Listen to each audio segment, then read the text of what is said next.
नमस्कार। Super India news TV में आपका स्वागत है। मैं हूं राजेश आर्य। आइए देखते हैं आज का विशेष समाचार। लोकतंत्र की गहरी जड़ों की अनदेखी। देश में लोकतंत्र यदि मजबूत, जीवंत एवं गतिशील है तो इसलिए क्योंकि इसकी जड़ें बहुत गहरी और व्यापक हैं। भारतीय संस्कृति में सन्निहित लोकतांत्रिक मूल्य। भारत में लोकतंत्र की दशा और दिशा को लेकर जारी बहस के बीच यह जानना आवश्यक है कि भारत न केवल विश्व का सबसे बड़ा लोकतंत्र है, अपितु लोकतंत्र की जननी भी है। लोकतंत्र भारत का आत्मा है। भारत में लोकतांत्रिक मूल्यों एवं अवधारणाओं का विकास 1215 में जारी किए गए इंग्लैंड के कानूनी परिपत्र मैग्ना कार्टा से नहीं, अपितु सहयोग, समन्वय एवं सह अस्तित्व पर आधारित प्राचीन एवं सनातन सांस्कृतिक विचार प्रवाह एवं जीवन दर्शन से हुआ है।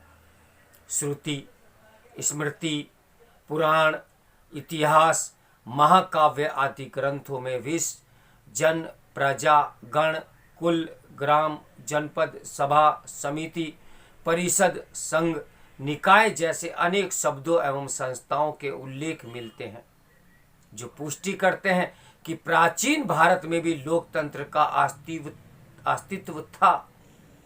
वैदिक वाङ्मय पर दृष्टि डालने से दो प्रकार की गणतांत्मक व्यवस्थाएं सामने आती हैं।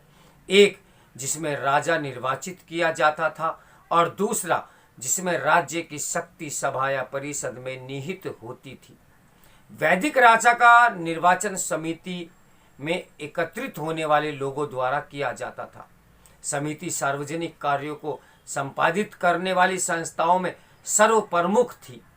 यह जन सामान्य का प्रतिनिधित्व करती थी, वहीं सभा समिति के अधीन कार्य करती थी। उल्लेखनीय है कि समिति और सभा की सदस्यता जन्म के बजाय कर्म पर आधारित थी। नीति, सैन्य एवं सार्वजनिक हितों से जुड़े महत्वपूर्ण मुद्दों पर विमर्श एवं नियमन के लिए विधत सभा का भी उल्लेख मिलता है, जिसका प्रयोग ऋग्वेद में 100 से अधिक बार किया गया है। रामायण और महाभारत के प्रसंगों में भी विदित होता है कि राजा निर्णय प्रक्रिया में प्रजा के मत और जनपद प्रतिनिधियों के परामर्श को विशेष महत्व देता था। श्री राम द्वारा माता सीता के परित्याग के करुणिक वृत्तांत में भी राजा द्वारा जन विचारों को वरीयता देने की भावना दिखती है। राजा निरंकुश नहीं होता था, वह नीति, धर्म, परंपरा एवं लोक मर्यादा से बंधा होता था। राजा दशरथ और कुलगुरु वशिष्ठ भावी राजा राम को ये उपदेश देते हैं कि प्रजा के हित की निरंतर चिंता, मंत्रियों, सेनापतियों, अधिकारियों से सतत विचार विमर्श राजा के प्रमुख कर्तव्य होते हैं। रामायण के बालकांड के 7वें सर्ग में राजा दशरथ के यशस्वी होने का कारण राज्य के प्रमुख कार्यों में उनके मंत्रिमंडल की सहभागिता है, जिसमें 8 मंत्री होते थे। राजा दशरथ के राज्य संबंधी अथवा अन्य किसी भी योजना संबंधी विषयों में एक विशाल मंत्री समूह की भूमिका उनकी लोकतांत्रिक दृष्टि का बोध कराती है। महाभारत के शांति पर्व के अध्याय 107/108 में गणराज्यों की विशेषताओं का विस्तृत विवरण मिलता है। इसमें कहा गया है कि जब एक गणतंत्र के लोगों में एकता होती है तो वह शक्तिशाली हो जाता है और उसके लोग समृद्ध हो जाते हैं तथा आंतरिक संघर्षों की स्थिति में वे नष्ट हो जाते हैं।